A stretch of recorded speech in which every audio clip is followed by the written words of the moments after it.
اعوذ باللہ من الشیطان الرجیم، بسم اللہ الرحمن الرحیم۔ حذف الف کے مقامات پر گفتگو چل رہی ہے۔ 16 مقامات کا بیان گزشتہ دروس میں ہو چکا۔ اب 17واں مقام بیان کیا جا رہا ہے۔ کتابن کا الف بعد تا ہر جگہ محذوف ہے، صرف 4 جگہ مرسوم ہے۔ لکل اجل کتاب الا ولہا کتاب معلوم سورہ حجر میں، من کتاب ربک سورہ کہف میں، تلک آیات القرآن و کتاب مبین سورہ نمل میں۔ 18واں مقام ایہا کا آخری الف 3 جگہ محذوف ہے۔ ایک ایہا المؤمنون سورہ نور میں، دوسرا ایہا یا ایہا الساحر سورہ زخرف میں، ایہا الثقلان سورہ رحمان میں۔ 19واں مقام ساحر کا الف ہر جگہ محذوف ہے، اور اس طرح سے حذف الف کے ساتھ کھڑا زبر کے ساتھ ساحر لکھا جائے گا۔ ساحر کا الف ہر جگہ محذوف ہے، صرف ایک جگہ مرسوم ہے سورہ زاریات میں، الا قالوا ساحر۔ تو جب سورہ زاریات میں لکھیں گے تو ساحر الف کے ساتھ لکھیں گے، باقی مقامات پر حذف کر دیں گے۔ قرآنن کا الف بعد حمزہ 2 جگہ محذوف ہے۔ نمبر 1 انا انزلناہ قرآنا عربیہ سورہ یوسف میں۔ تو دیکھیں آپ، قرآنن کے بعد حمزے کے بعد الف نہیں ہے۔ اور انا جعلناہ قرآنا عربیہ سورہ زخرف میں، 2 مقامات میں حمزہ قرآن کا الف بعد حمزہ محذوف ہے۔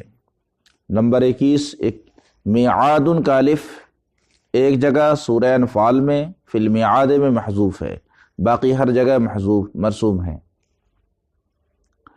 تو میعاد جو لکھا جائے گا وہ اسی طریقے سے فی المیعاد میں جیسا لکھا گیا حذف الف کے ساتھ، اس پہ کھڑا زبر دیا گیا ہے، ویسے لکھا جائے گا۔ باقی جگہوں پہ میعاد الف کے ساتھ لکھا جائے گا۔ اصحاب الایکہ سورہ شعراء میں اور سورہ صاد میں اس طرح مرسوم ہے کہ الایکہ میں نہ لام سے پہلے الف ہے نہ بعد میں الف ہے۔ الایکہ اصحاب الایکہ، اس کو اصحاب الایکہ بھی پڑھ سکتے ہیں۔ اس میں نہ لام سے پہلے الف ہے نہ لام کے بعد الف ہے۔ اور سورہ حجر اور سورہ قاف میں لام سے قبل و بعد الف مرسوم ہے، الایکہ۔ تو جہاں پر حذف حذف الف کے ساتھ ہے وہاں پہ ایسے ہی لکھنا ہے جیسے شعراء میں اور سورہ صاد میں۔ ترا الجمعان سورہ شعراء میں، ونأى بجانبہ سورہ اسراء میں، فصلت میں ایک ہی الف مرسوم ہے ترا الجمعان میں، کہ اصل میں دوسرا محذوف ہے، اس لیے کہ ان کلمات کی اصل رسم یہ ہے۔ ترا آ اصل میں ترا یہ ہے، یا متحرک مقلوب تو اس سے بدلا گیا تو ترا آ ہو گیا۔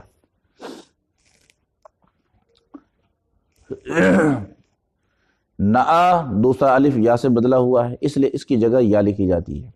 مذکورہ کلمات میں نہ دوسرا الف مرسوم ہے نہ اس کی اصل یا، کچھ بھی مرسوم نہیں ہے۔ نمبر 24 رعا قرآن میں جہاں بھی آیا ہے ایک ہی الف مرسوم ہے، جیسے رعاکم کبا۔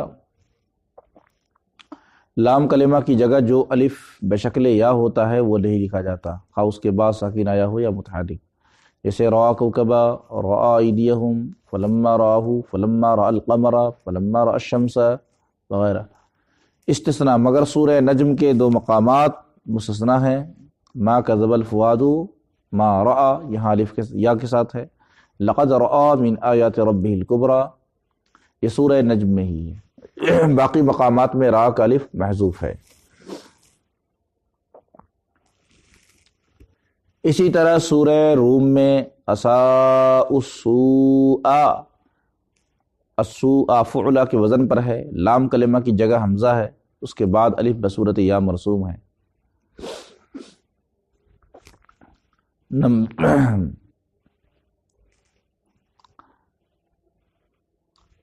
اب یہاں پر ایک دوسرا قاعدہ بیان فرما رہے ہیں کہ منصوب منون الف کے ساتھ لکھا جاتا ہے، جیسے علیمن، حکیمن، اسی طرح معن ہونا چاہیے الف کے ساتھ، مگر ایسے تمام کلمات جن کے آخر میں حمزہ اور اس کے ماقبل الف ہے، ان کا آخری الف جو تنوین کی جگہ آتا ہے محذوف ہوتا ہے۔ ایسے تمام کلمات جن کے آخر میں حمزہ ہے، جیسے مان، غسان، جفان، سوان، نسان، اور اس کے ماقبل الف ہے، ان کا آخری الف جو تنوین کی جگہ آتا ہے وہ محذوف ہوتا ہے۔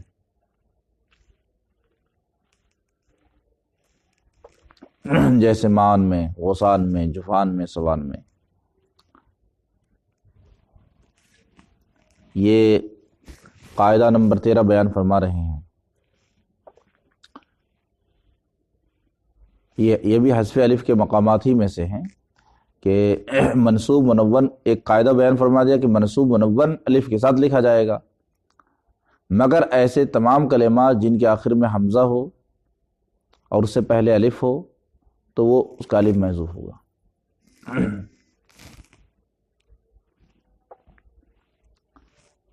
13واں مقام جو حمزہ طرف میں واقع ہے اور اس کا ماقبل مفتوح ہے تو حسب قاعدہ اسے بشکل الف مرسوم ہونا چاہیے۔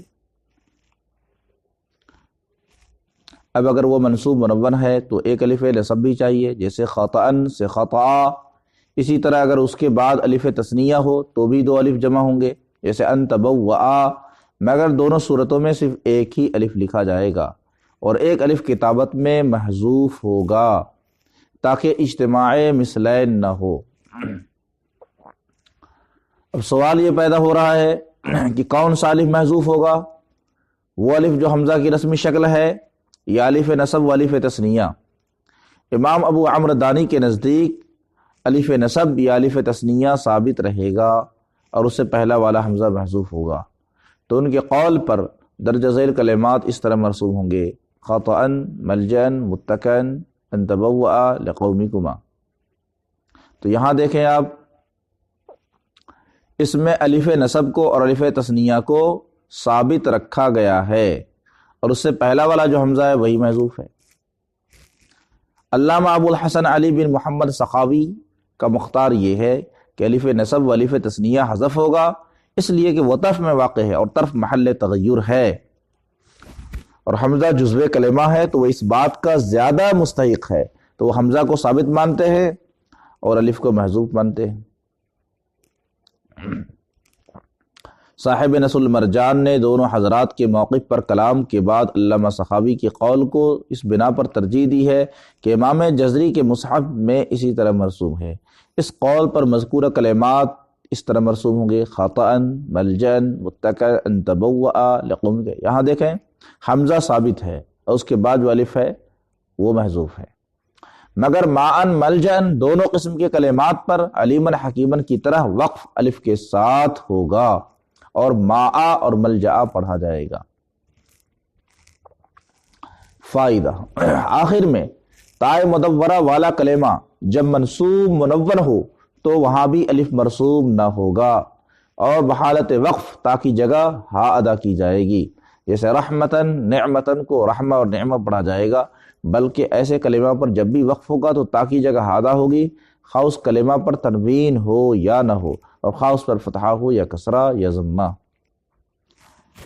یہاں تک آپ لوگ یاد کر کے آئے، اور کیونکہ اب یہ بحث ختم ہو گئی یہاں پر حذف الف کے مقامات کی، اب دوسری بحث اب آگے شروع ہونے والی ہے۔